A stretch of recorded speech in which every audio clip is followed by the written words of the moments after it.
Hi guys, today I'm going to go over relationship between angle measures and side lengths in two triangles.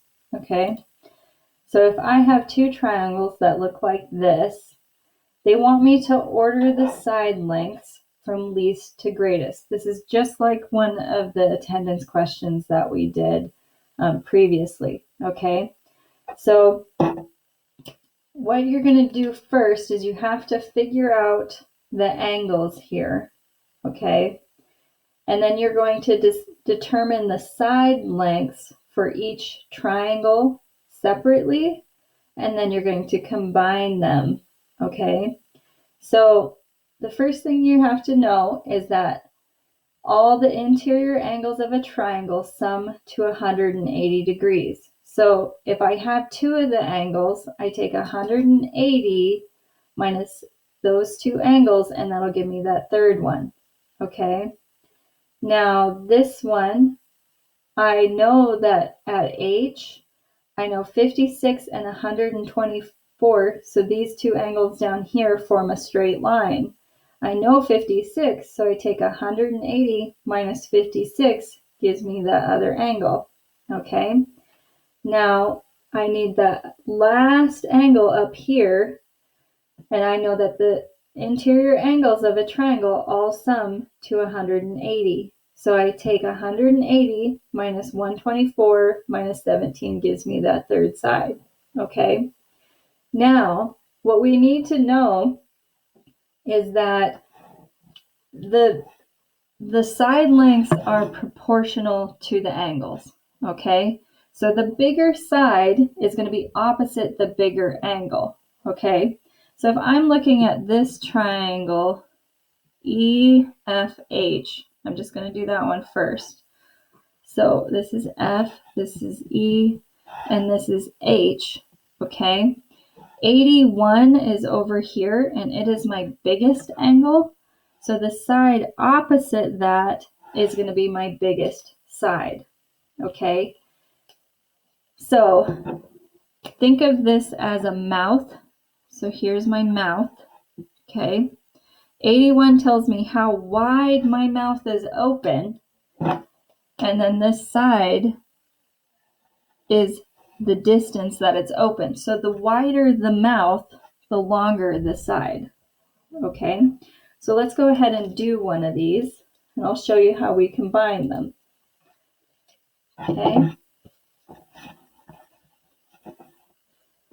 so I have these two triangles. My drawing is not going to be exact, but that's okay. So this is 48. All right, so here is my triangles. There's two of them with all of my side lengths and angles added in. Okay, so CG. So let's order. They want us to do the angles this time. So it says order the angle measures, angle C, angle D, and angle CED from least to greatest. Then do the same for the side lengths EF, FG, and EG.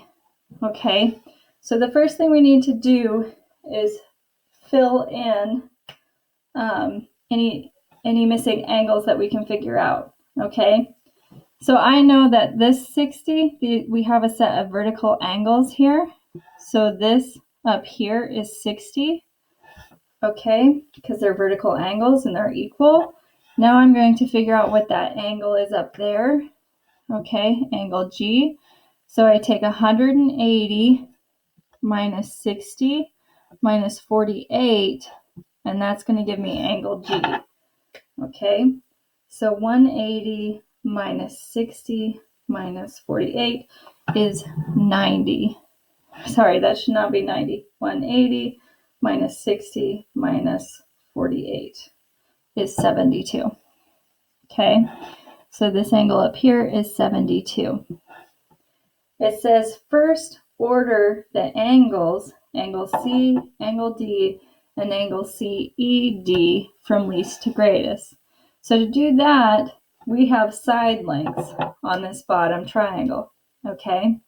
My smallest side length is 7, okay? Now 7 is across from angle D, so angle D is going to be my smallest angle, okay?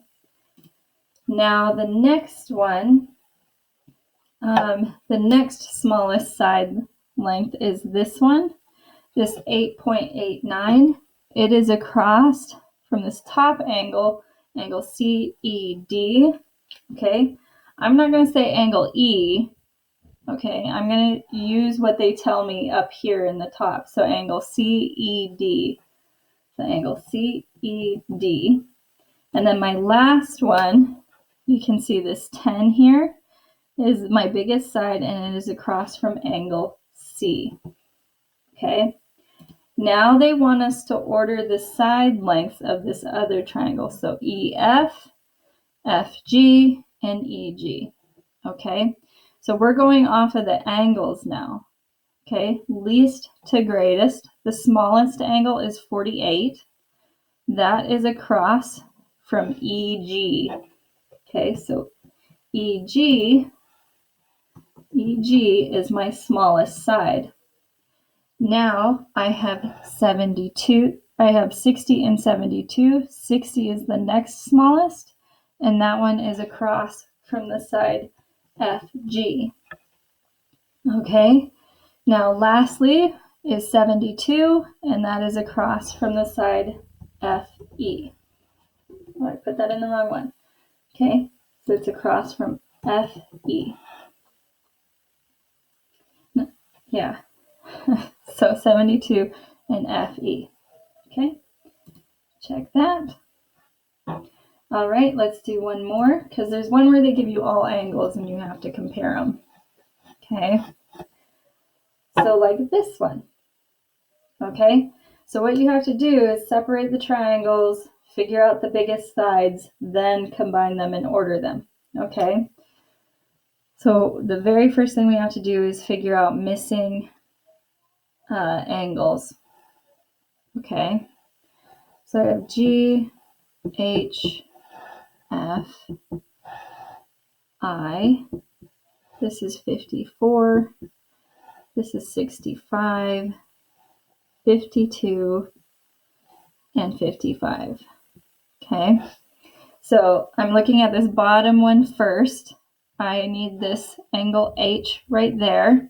So I take 180 minus 54 minus 65, and that equals, so 180 minus 54 minus 65, which is 61. Okay, so this angle right there is 61. Now I need to do the same thing for this top one. So I have 180 minus 52 minus 55. So 180 minus 52 minus 55 is 73. So we need to look at these triangles separately first. Okay, so I'm going to look at this bottom triangle first and order the sides. Okay, my smallest angle is 54. That is across from GH. So GH is my smallest side. My next biggest angle is 61, and that is across from GI. And that is less than the last one is 65, and that is across from HI. Okay, that's taking care of my bottom triangle. Now let's look at my top triangle. Okay, so my smallest angle is 52, and that is across from FH. Okay, FH there. My next smallest angle is 55, and that is across from GF. Okay, and lastly, I have 73, which is less than, which is across from GH. Okay, so if you look at this, GH is my biggest angle on that one, but it's my smallest angle on that one. Okay, so if these two sides are smaller than GH, they must also be smaller than GI and HI. So to order these, I have FH is less than GF is less than GH. I do not write GH twice, only once. Is less than GI is less than HI. Okay, combining them. So my first one is FH, GH, or GF, GH, GI, and HI. Okay, and go ahead and check. So that's how you do the comparison of triangles with an overlapping side. Let me know if you guys have any questions.